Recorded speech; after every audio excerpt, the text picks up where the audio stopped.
So जर कोणी मला चीट केलं किंवा मला त्रास दिला तर माइंड इट, हा माझा भाचा आहे.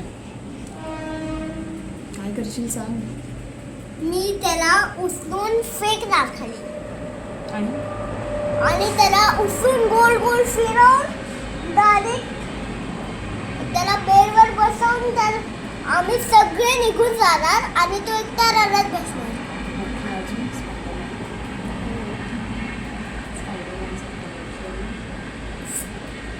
सांग तर, बोल तर. तू तुला तुझ्या आत्याला त्रास दिला कोणी तर तू काय करशील.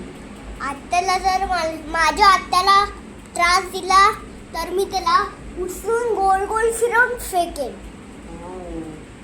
आणि वेब सोडून असं खेचेन आणि वर टाकेन. बोल, माझ्या आत्याला कोणी त्रास द्यायचा नाही. माझ्या आत्याला कोणी त्रास दिला तर वेब सोडून उचलून स्काय मध्ये टाकणार. मला आत्याला कोणी त्रास नाही देता. कळलं. Mind it.